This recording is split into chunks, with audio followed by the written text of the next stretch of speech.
The ship was already dying before anyone said it out loud. Red lights flashed across the metal walls, and the long hallway filled with smoke. Alarms screamed again and again, and the last human cruiser near the border of the Dominion had stopped answering Earth. Inside the control room, bodies were lying still, some in their seats and some on the cold floor. The mission had failed in less than 6 minutes, and the only reason one man was still breathing was because he was never meant to win in the first place. Corporal Elias Vance was not a hero. He was not famous, and he was not important. He was chosen because he was ordinary, because no one would question his loss, because his file said something very simple, expendable. When the generals planned Operation Lantern, they did not need a soldier who could fight an army.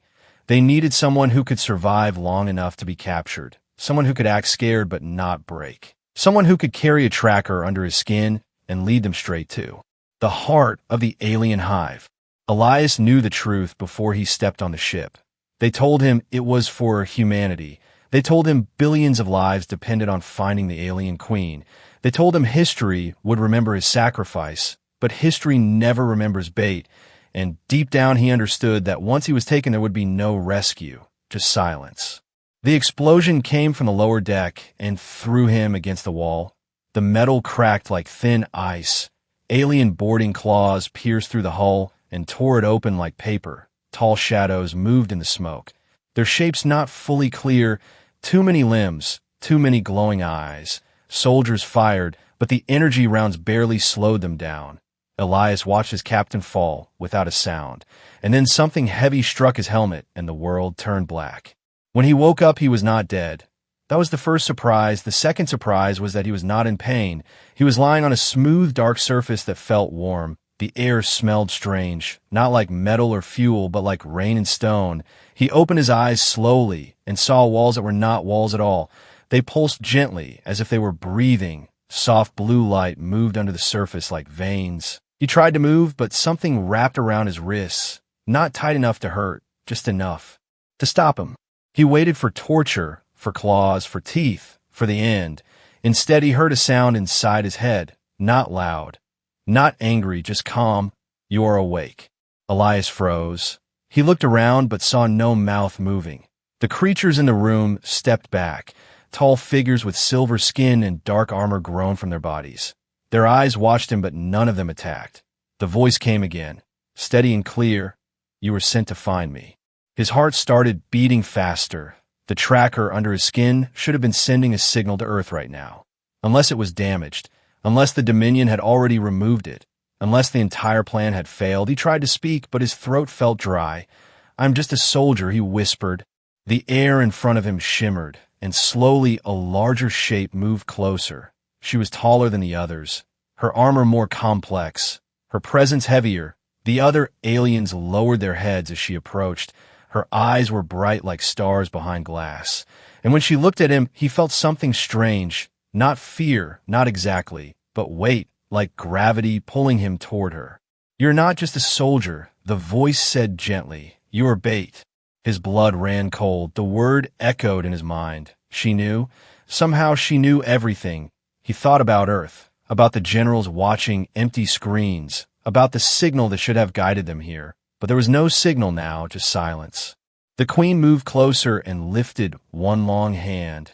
It stopped inches from his chest where the tracker was hidden. The metal under his skin burned for a second, and then went quiet, completely dead. She had turned it off without even touching him. Your leaders hope to follow you to me, she continued, but I allowed them to try. Elias stared at her, trying to understand aloud. The room felt smaller. The living walls pulsed slower. And somewhere far away, he heard something like thunder, maybe ships moving in orbit, maybe his imagination. The queen tilted her head slightly as if studying him. Not as prey, not as an enemy, but as something rare. You were chosen by your people because they believed you had no value, she said, but they were wrong. For a moment, neither of them moved. The alien guards waited. The ship wreckage drifted somewhere in space, and Earth believed their plan was working.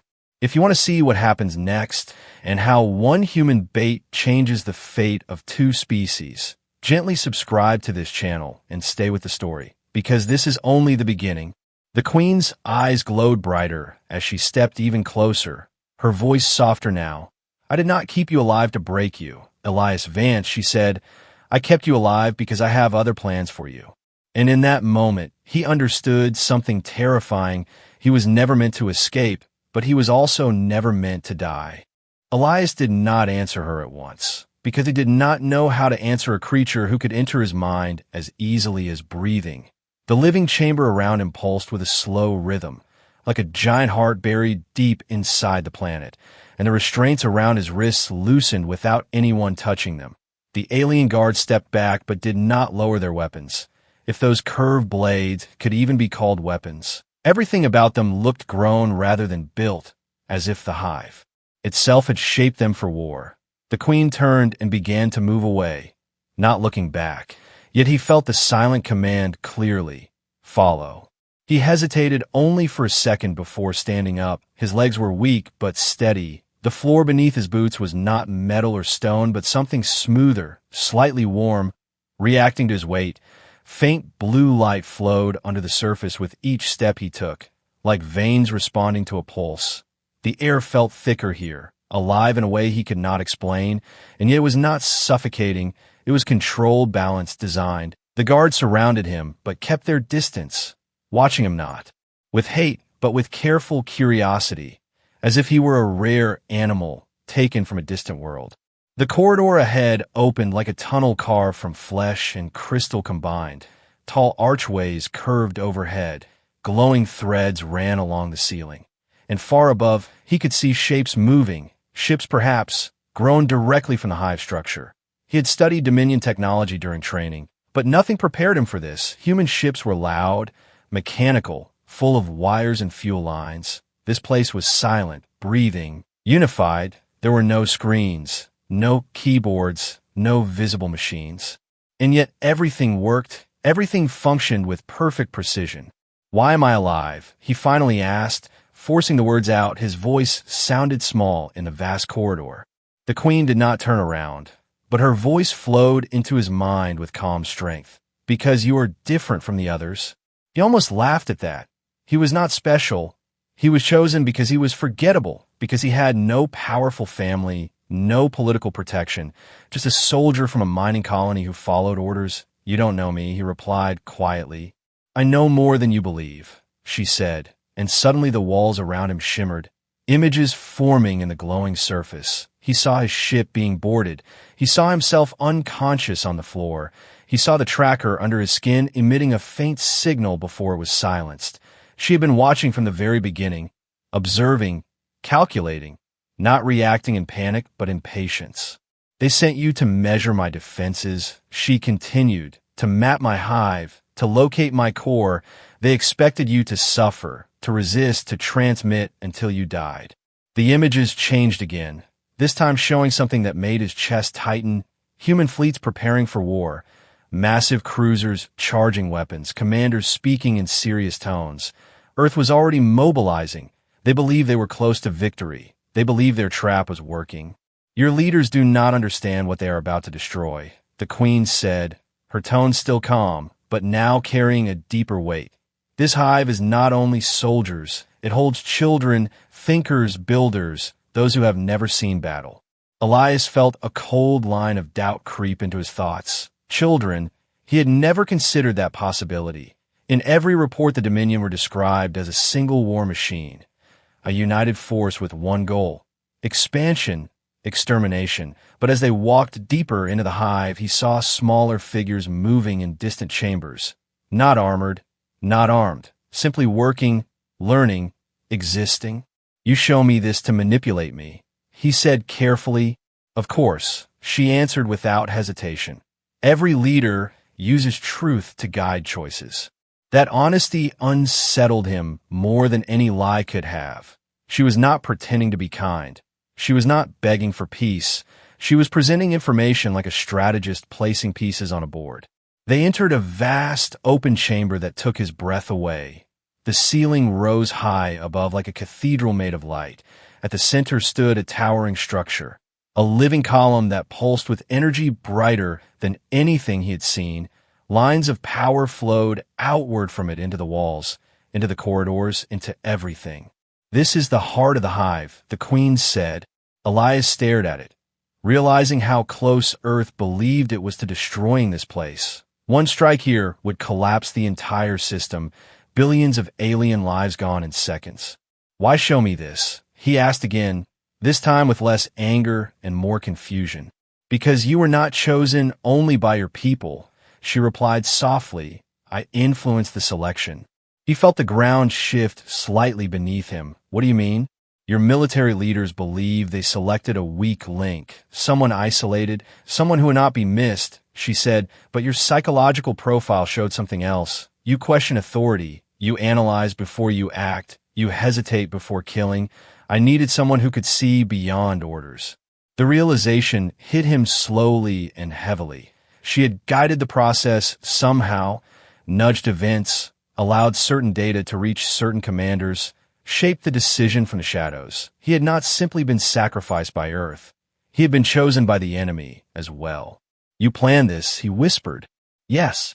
The silence that followed felt heavier than the entire hive pressing down on him. Outside this living fortress, human fleets were preparing for invasion, believing they held the advantage, believing they had cornered their enemy. But inside the hive, the truth was far more complicated, far more dangerous. You stand at the center of two wars, Elias Vance, the queen said, one between our species and one within mine. He looked up sharply. Within yours. Not all in the Dominion agree with my choice. She continued, some believe humans must be erased before they grow stronger. They see you as proof that your kind is cunning, unpredictable, a threat. As if summoned by her words, a low vibration moved through the chamber, distant but powerful, and several armored figures entered from the far side, larger than the guards who escorted him, their eyes glowing with a harsher light. They did not bow.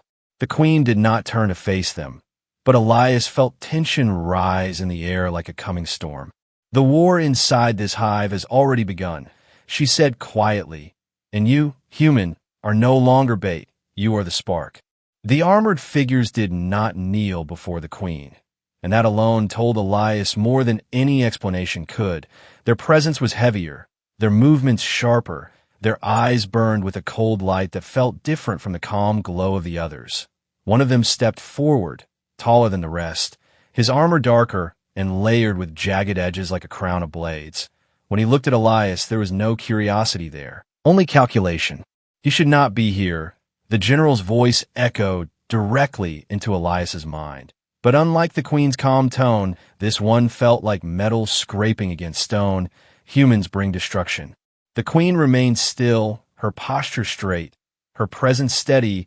He is here because I allowed it. A ripple of tension moved through the chamber. Guards shifted slightly, not toward Elias, but toward the new arrivals. The living walls dimmed and brightened, as if reacting to emotional currents in the room. Elias suddenly understood something important. This hive was not just a building. It was connected to her, to all of them.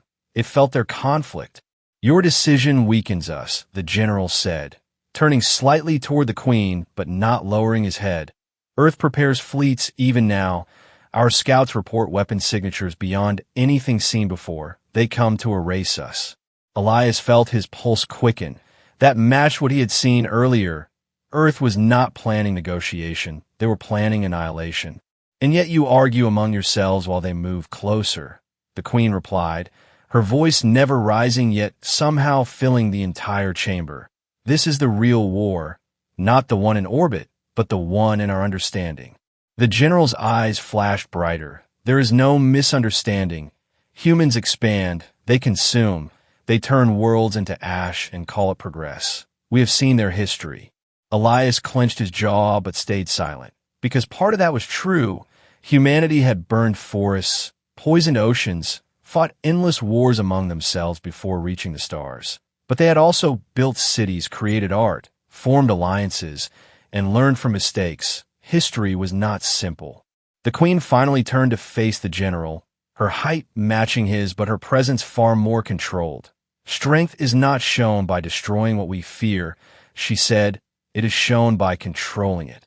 The chamber trembled faintly, and suddenly images flooded the walls again. Not just human fleets, but alien fleets too, Dominion ships clashing with unknown species, Entire planets darkened, civilizations reduced to silence. Elias realized with a cold shock that humans were not the first species to face extinction at Dominion hands. "You speak of understanding," the general said, "but our survival has always depended on dominance. Mercy is weakness. And blind aggression is extinction." The Queen replied instantly. "Earth has grown faster than any species we have encountered. Their technology evolves in cycles shorter than our own. If we strike now and fail, we will create an enemy that never stops adapting." The words hung heavy in the air. Elias felt something shift inside him. This was not a simple story of evil invaders and innocent defenders. It was a clash of survival strategies. One side believing in total control, the other in cautious evolution. "Why show me this?" Elias finally spoke, his voice cutting through the mental storm. "I am just one human." The Queen's gaze moved back to him. "Because you are proof." "Proof of what?" "That humans can stand inside their enemy's heart and still think before striking." She said quietly, "Your leaders expected you to transmit until death. You did not scream when captured. You observed, you calculated." The general made a sharp movement. "He is still their weapon." "Yes," the Queen answered, "but weapons can change direction." Elias felt the weight of those words settle over him. Outside the hive, human fleets were closing in. Inside the hive, alien factions were preparing for internal conflict, and somehow he stood between both storms. A sudden vibration rolled through the chamber, stronger this time, and the walls shifted to show a new image. Space above the planet filled with flashes of light, small but growing brighter, human ships dropping from warp. "They're early," one of the guards whispered mentally. The general turned toward the display, his posture tightening. "They will attack before negotiations are possible." "There will be no negotiations if you seize control now," the Queen said sharply, and for the first time Elias felt a crack in her calm surface. He understood then that her authority was not absolute. She ruled because the hive supported her, because the network trusted her decisions. But if enough commanders sided with the general, control could fracture, and a divided hive facing a united human fleet would fall quickly. "You brought a human into our core while our enemy approaches," the general said, his tone now openly challenging. "Many believe this is proof you no longer act in the hive's best interest." A quiet ripple of agreement moved among some of the armored figures. Elias felt the shift like a pressure change before a storm. This was not a debate. This was the edge of a coup. The Queen stepped closer to Elias instead of away from him.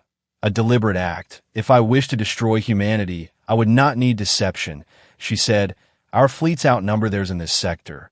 Our weapons are older, but more stable. However, destruction ensures endless retaliation. Cooperation ensures controlled growth." The general's eyes narrowed. "Humans do not cooperate." Elias spoke again before fear could silence him. "Maybe we never had the chance." Every alien eye in the chamber turned toward him. Even the distant workers paused in their movements. The hive seemed to hold its breath. He swallowed and continued. "Earth sees the Dominion as monsters, a single mind that wants to wipe us out. They don't know about your internal divisions. They don't know about your children. If they attack now, it's because they think it's the only way to survive." Silence followed, heavy and charged. The Queen watched him carefully, and the general studied him as if weighing the value of a risky weapon. Then another violent tremor shook the chamber, stronger than before, and the image above flared white. A human scout ship had just fired the first testing strike into orbit. The real war had begun, not just between species, but between fear and control, and Elias realized with a sudden, terrifying clarity that if he failed to choose wisely, both sides would burn. The impact in orbit was only a warning shot, but it was loud enough to shake the entire hive. The living walls flickered between blue and deep violet, as if reacting to pain. Distant vibrations rolled through the corridors like thunder moving under the ground. Elias felt the tremor in his bones and understood that the battle above had already begun. Human ships were testing defenses, measuring response time, calculating angles for a full assault, and down here inside the heart of the Dominion, the argument was no longer theoretical, it was urgent. The armored general stepped forward again, his voice sharp and commanding. This is the proof. Humans waste no time with dialogue. They strike first and speak later. We must respond with full force before their fleet grows larger. Several commanders behind him signaled agreement through flashes of light in their armor. Elias could sense the hive splitting like cracked glass. Not physically, but politically, emotionally, strategically. The queen remained steady, though the glow around her dimmed slightly, as if she was focusing her strength. If we respond with full force, she said calmly, Earth will interpret it as confirmation of their fears. They will send reinforcements from every sector. This will not remain a border conflict. It will become extinction on both sides. The word extinction echoed in Elias's thoughts. He had trained for war. He had prepared to die if necessary. But extinction was something else. Extinction meant no more human cities, no more oceans, no more childhood memories under open skies. And at the same time, he had seen the smaller alien figures working inside the hive, had seen something that looked like learning, like growth, like life that was not purely military. The general turned his burning gaze toward Elias. This is your species, he said coldly. They fire upon us even now. Will you defend them or stand beside us? The question felt like a blade placed gently at his throat. He was a soldier of Earth. He had sworn loyalty. He had watched his crew die. And yet the situation was not as simple as revenge. Earth believed the hive was a single war machine. They believed striking first was survival. They did not know about this division. They did not know about the queen's hesitation. I need to see what they are planning, Elias said carefully. The queen tilted her head slightly. Then the walls shifted again, showing clearer images of orbit.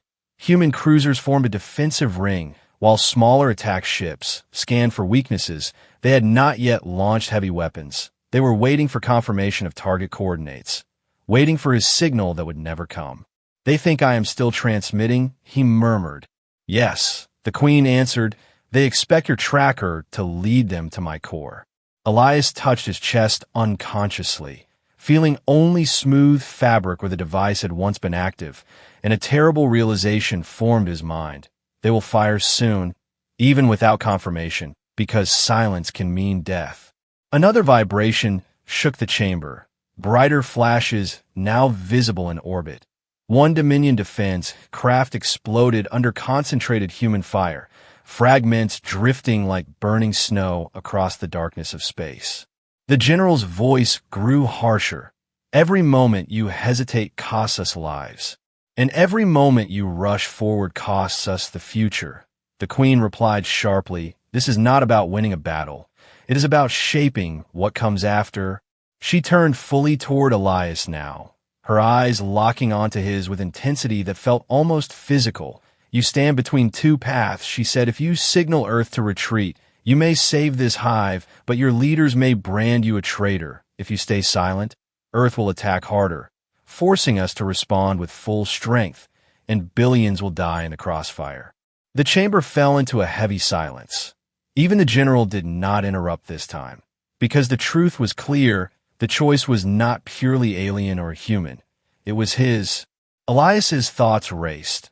If he warned Earth without proof, they would assume he was compromised, brainwashed, controlled, and they would escalate faster. If he supported the queen openly, he would be turning his back on the people who raised him. But if he did nothing, the war above would grow beyond control. Why me? He asked again, his voice quieter now, but stronger. You have fleets, you have weapons, you have leaders. Why does this depend on one human soldier? Because symbols matter, the queen answered without hesitation. If a human stands beside me publicly and calls for pause, it creates doubt within your fleet. Doubt slows destruction. Doubt buys time. The general made a low sound of frustration. Doubt also weakens us. No, the queen replied calmly. It refines us. Elias looked back at the projection of space. Another human vessel taking position, larger than the others, its weapons charging slowly with a deep red glow. He recognized the design from training simulations. It was equipped with a planetary disruption array, not strong enough to shatter a world completely, but powerful enough to collapse a hive structure like this one. They are preparing the heavy strike, he whispered. Yes, the queen confirmed. And if it fires while our factions are divided, we will not survive. The weight of responsibility pressed against him like gravity increasing. He felt small, painfully human, not a hero, not a diplomat, just a soldier who had expected to die quietly in space. The general stepped closer, his armored form casting a shadow across Elias. Choose wisely, human, because if your people fire that weapon and this hive survives, there will be no mercy left in our response. The threat was clear. This was not only about saving the hive, it was about preventing a cycle of endless retaliation. The queen extended her hand toward Elias slowly, not forcing, not commanding, but offering, "Stand with me," she said, not as a prisoner, not as bait, but as a partner in preventing annihilation. The tremors from orbit grew stronger. Alarms pulsed through the living walls. Distant alien ships launched from hidden chambers, some loyal to the queen, others awaiting orders from the general. The hive was on the edge of splitting into open civil conflict. Elias closed his eyes for a brief second, remembering Earth's blue skies, remembering the faces of his fallen crew, remembering the word expendable written quietly in his file. When he opened them again, the red glow in orbit had intensified. The human weapon was nearly charged, and he understood that whatever he chose next would not just decide a battle, it would decide which version of history survived. Elias did not take the queen's hand immediately, but he did not step away either, and that small pause felt louder than the explosions in orbit. The red glow of the human disruption array burned brighter across the projection, its charge cycle nearly complete. The hive trembled again as Dominion defense ships clashed with incoming human fighters, streaks of blue and white light tearing across the darkness above the planet. Inside the chamber, every alien waited, even the hostile general, because the next action would not come from claws or cannons. It would come from a human decision. "I need to speak to them," Elias said finally, his voice steady despite the chaos. The general's eyes narrowed sharply. "You believe they will listen?" "They might hesitate," Elias replied, "and hesitation is better than annihilation." The queen lowered her extended hand, but did not withdraw her support. The walls around them shifted and formed a circular structure rising from the floor, organic strands connecting like nerves. "This will amplify your signal beyond our interference fields," she said, "but understand this. Once you transmit openly from my core, your leaders will know exactly where you stand." Elias stepped onto the platform, feeling it respond to his presence. Thin lines of light wrapped around his arms and temples. Not painful, just connecting, synchronizing. Suddenly he could see orbit more clearly than before, could sense the electromagnetic patterns of human ships, could almost feel the rhythm of their weapons charging. He activated the channel using an old military code embedded in his training. "Earth Command, this is Corporal Elias Vance. Designation Lantern 3, priority override." For a moment, there was only static, then a familiar structured tone cut through. "Lantern 3, your signal was presumed lost. Confirm status." "I am alive," Elias said, "and I am inside the Dominion Hive core." Silence followed. Not confusion, but calculation. He could almost imagine the command room on Earth. Officers turning toward large screens. Intelligence analysts cross-checking biometric data. "Confirm coordinates," command demanded. Elias hesitated for half a second, then transmitted a partial set, enough to show he was not lying, but not enough for a precise strike. "Do not fire the disruption array," he said quickly. "The hive is divided. There's internal conflict. Not all Dominion forces seek war." The response came colder this time.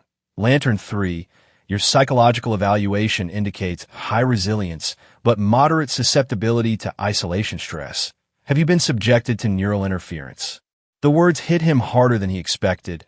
"I am not compromised," he said firmly. "Listen to me. If you fire now, you will trigger a full-scale retaliation. They have civilian populations here."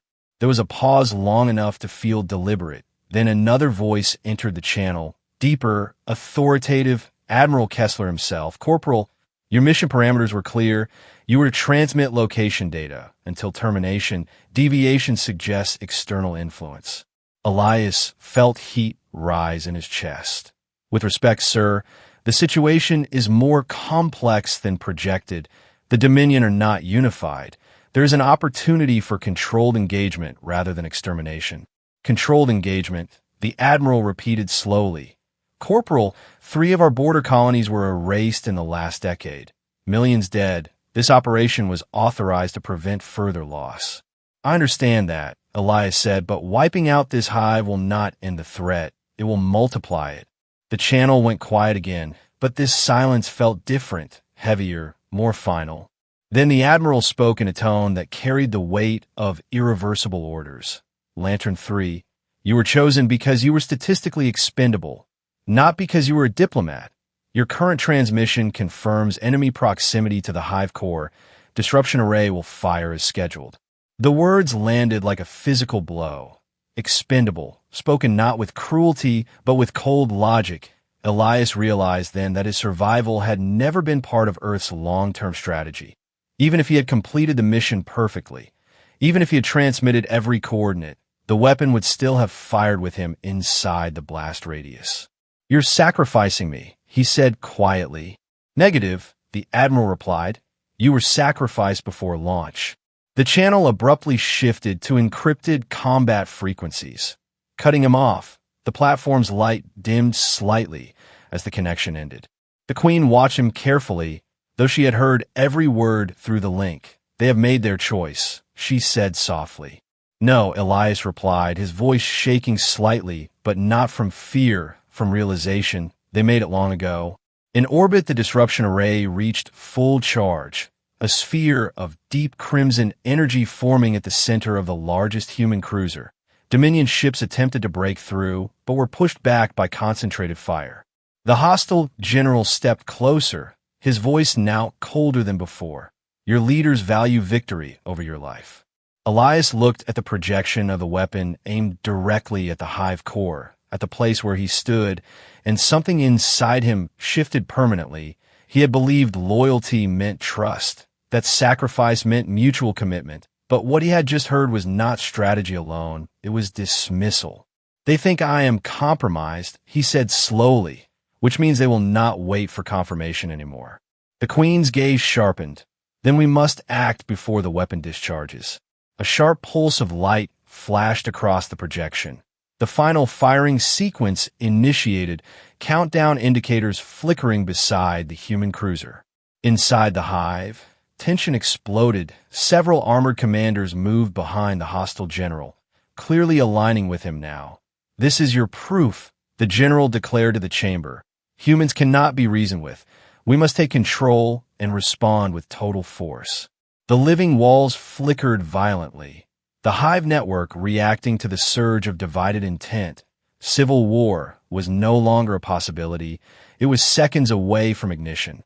Elias stepped down from the platform, turning away from the fading communication signal, his voice steadier than before. They may have betrayed me, he said, but I will not let them betray themselves. The Queen studied him closely, and for the first time, there was something in her expression that felt almost human. Trust. Above them, the human weapon began to fire, a beam of crimson light forming at its core, aimed directly at the heart of the Dominion hive, and inside that heart stood the expendable soldier Earth had already decided to lose. The crimson beam tore through space like a wound opening in the dark, stretching from the human cruiser toward the planet below, its light so intense that even the projection inside the hive flickered under its glare. Alarms surged through the living walls as the Dominion defense ships threw themselves into its path. Several were vaporized instantly, reduced to drifting fragments of molten metal and organic shards. But the beam did not slow. It cut forward with unstoppable focus, aimed directly at the glowing core chamber where Elias stood, and in that moment war was no longer distant. It was descending. The Queen moved faster than he thought possible, her hand rising toward the living column at the center of the chamber. Threads of bright energy surged upward from the floor and wrapped around her limbs like streams of liquid light. The entire hive responded to her command, outer layers thickening, internal shields forming in rapid pulses. Yet even she could not completely stop a weapon of that magnitude. Without full unity from her commanders, and unity was exactly what she did not have. The hostile general gave his own order at the same time, his voice sharp and forceful inside every Dominion mind connected to the network. Activate retaliatory protocol. Prepare planetary counterstrike. The air in the chamber seemed to split between two invisible currents. Some alien ships outside redirected power to reinforce the hive shields. Others shifted targeting systems toward the human fleet, preparing to unleash weapons capable of burning through entire formations. The civil war below had begun just as the human assault reached its peak above. Elias watched the beam grow larger in the projection. Seconds away from impact, if it struck at full power, the outer shields might crack, and the shockwave would tear through the hive's interior, killing not only soldiers, but every non-combatant within range. And Earth would see the destruction as confirmation of victory, not realizing they had just ignited a greater storm. There must be a way to redirect it, Elias said urgently. There is, the Queen replied, her voice strained for the first time, but it requires full synchronization of the core network, and the generals must yield control. The hostile general stepped closer, his eyes blazing brighter than before. Yielding now means weakness. Weakness invites extinction. And division guarantees it, the Queen answered sharply. Another Dominion ship exploded in orbit, fragments scattering like sparks across the darkness. The crimson beam, now only moments from touching the upper atmosphere. Elias made a decision without fully thinking it through. He stepped toward the central living column, the bright structure pulsing violently under the strain of incoming energy. What happens if I connect to it? He asked. The Queen's gaze locked onto him. Your neural pattern is not designed for full integration. The overload could kill you. He almost laughed at that. I was already sacrificed. Without waiting for further permission, he pressed both hands against the glowing surface. The moment his skin touched the living core, a surge of energy shot through him. Not pain exactly, but overwhelming sensation. Images flooded his mind. Thousands of alien thoughts, ship positions, shield strength, internal arguments, fear, anger, hope. It was like standing inside a storm made of consciousness. The hostile general reacted instantly. He is corrupting the network. Remove him. But several guards hesitated, uncertain now, because through the link Elias's thoughts were no longer hidden. They could feel his intent, not domination, not sabotage, but desperate prevention. Above the planet, the beam struck the outer defensive layer. A massive shockwave rippled across the hive surface, energy flaring outward in blinding waves. Inside the chamber, the floor buckled slightly as cracks of light ran along the walls. But the core did not collapse. The shields held, barely. Through the link, Elias could sense the human fleet preparing a second discharge cycle. Faster this time. More aggressive. They believed the first strike had weakened the target. We cannot survive another direct hit at full strength, the Queen warned through their shared connection. Then don't absorb it, Elias said. Redirect it. He forced his mind to focus on the image of orbit, on the path of the crimson beam, on the Dominion ship's position nearby, and slowly, painfully, he pushed the idea outward through the hive network, not as a command, but as a solution. Angle the shields, bend the energy, let the next strike glance instead of pierce.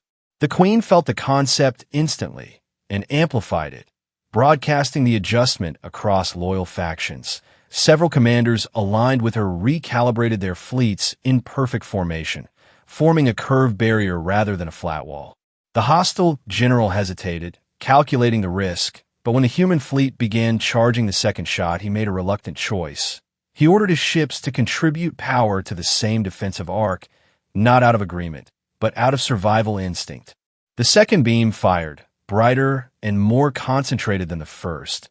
It struck the curved shield formation at a sharp angle, and instead of drilling straight down, it slid across the defensive arc like light glancing off a mirror. Part of its energy dispersed into space, part redirected upward, forcing several human vessels to break formation to avoid backlash. Inside the hive, a wave of relief rippled through the network. But it was fragile, temporary. The human fleet would not retreat after two failed strikes. They would escalate further. The hostile general turned toward Elias. his voice no longer purely hostile, but heavy with recognition. You risked your mind to protect us. I risked it to stop both sides from making a mistake they can't undo, Elias replied through the link, his vision blurring at the edges from neural overload. In orbit, Dominion counterfire finally began, but not in full annihilation mode. Instead, targeting propulsion systems and weapon arrays, disabling rather than destroying where possible, a deliberate choice influenced by the Queen's restraint and Elias's presence in the network. The battle above was still fierce, flashes of blue and red crossing like violent stars. But something subtle had changed. It was no longer pure extermination. It was controlled conflict, measured retaliation. Below, inside the hive, the Civil War tension eased slightly as commanders saw the effectiveness of unified defense. The hostile general did not bow, but he did not challenge further either. Elias's knees weakened as he pulled his hands from the core, the flood of alien consciousness receding slowly, leaving behind a heavy silence in his mind. Above them, the human fleet regrouped, damaged but not destroyed, their next move uncertain, their confidence shaken by the unexpected redirection. The war was far from over, but for the first time since the first shot was fired, extinction was no longer seconds away, and in the center of the hive, the expendable soldier who was meant to die had just prevented two civilizations from crossing the point of no return. Silence did not come all at once. It arrived slowly, in fragments, like dust settling after an explosion. In orbit, the human fleet drifted in cautious formation, several ships damaged, weapon arrays overheated from the redirected blast. Dominion vessels held their positions but did not advance. The violent flashes of light faded into distant glows, and for the first time since the first strike, neither side fired. Below, inside the hive, the living walls dimmed to a steady calm blue. The tremors stopped, and the network pulse returned to a stable rhythm. But the tension had not vanished. It had transformed into something sharper, more fragile, a pause balanced on a knife edge. Elias stood unsteadily in the core chamber, his vision still adjusting after the neural surge, his mind echoing faintly with traces of alien thought. He felt both smaller and larger at the same time. Smaller because he understood how vast the Dominion truly was. Larger because he had touched its heart and survived. The Queen approached him slowly, no longer as a ruler commanding obedience, but as a leader measuring consequence. You altered the outcome, she said quietly, not victory, not defeat, but possibility. In orbit, the human fleet transmitted a broad-spectrum signal. Not weapons fire, not a charge cycle, but communication. The projection inside the hive sharpened, Admiral Kessler's image appearing across the chamber walls, his face tight with restrained anger and something else. Uncertainty. Corporal Vance, he said, your actions have compromised a classified operation. Explain yourself. Elias stepped forward despite the ache in his body. I prevented mutual destruction, sir. The hive has internal divisions. Not all Dominion forces support war. If we escalate now, we will unify them against us permanently. The Admiral's jaw tightened. You disobeyed a direct order. Yes, Elias answered, and I would do it again if the alternative was extinction. A long pause followed, the human fleet behind the Admiral's image holding defensive formation, Dominion ships mirroring them, two civilizations staring at each other across a thin layer of atmosphere, both wounded, both calculating. The Queen stepped into the projection's view deliberately, not as a threat, but as a presence, her tall form luminous against the blue glow of the hive. Admiral of Earth, she said through the shared channel, your soldier prevented this hive from responding with full annihilation. Your fleet remains intact because he argued for restraint. Human officers behind the Admiral shifted uneasily. They had expected rage or deception, not acknowledgement. Why should we believe this is not manipulation? The Admiral demanded. Because if I sought your destruction, the Queen replied calmly, your first strike would have been answered without mercy. The silence that followed felt heavier than any weapon discharge. In orbit, damaged human ships floated within range of Dominion fleets that now clearly had the capability to finish them. Yet they did not. That fact spoke louder than any speech. Elias took a slow breath. Sir, Earth believed the Dominion was a single mind focused on conquest. That is not accurate. There is conflict within their ranks. If we open a control dialogue now, we divide extremists on both sides. You propose negotiation. After we launched a planetary strike, the Admiral said, quietly, I propose survival, Elias replied. The Queen extended her hand slightly toward the projection, not touching it, but symbolizing intent. I will withdraw my outer fleets from immediate engagement range if your ships power down heavy weapons, she offered. It was a risk for both sides. Powering down heavy weapons meant vulnerability, trust without guarantee. Minutes passed that felt like hours, both fleets waiting, commanders whispering behind muted channels, calculations running at impossible speed. Finally, the human flagship dimmed its disruption array completely. The Crimson Core fading to black. One by one, other cruisers followed, powering down high-yield systems. Moments later, Dominion vessels mirrored the action, weapon spines retracting, shields lowering from full combat configuration to minimal defense. The war did not end with cheers. It ended with exhaustion, with quiet realization that annihilation had nearly happened and had been avoided by a single deviation from protocol. Inside the hive, the hostile general approached Elias, his armor no longer glowing with aggression, but with steady neutral light. You acted against your command and against our expectations, he said, yet your decision preserved strength rather than weakened it. Elias met his gaze without flinching. Strength without control is just chaos. The general gave a slight nod, not submission, but acknowledgement. The Queen turned back toward Elias, her presence softer now. You were sent as bait, expendable, she said, but you chose to become something else. In orbit, the Admiral spoke again. Corporal Vance, Earth Command will initiate a provisional ceasefire. Pending Council review, you will remain in current position as liaison until further notice. Liaison, the word felt unreal. You understand, the Admiral continued, that your future will be complicated. Elias almost smiled faintly. It already is, sir. The projection faded, leaving only the soft glow of the hive core. The Queen stepped closer, no guard between them now, no visible tension. The hive network humming steadily around them. I offer you a formal role within this hive, she said, not as prisoner, not as symbol, but as bridge, the first human ambassador to the Dominion. Ambassador, Elias repeated quietly, a soldier who had expected death now standing between two civilizations. You will not control us, she added, and we will not control you. But through shared knowledge, we may prevent future wars before they ignite. Outside the planet, the two fleets remained at cautious distance. Not allies, not enemies, suspended in fragile understanding.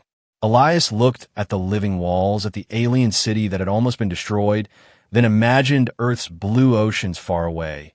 He realized that neither side had truly won, but both had survived, and survival was the first step towards something greater.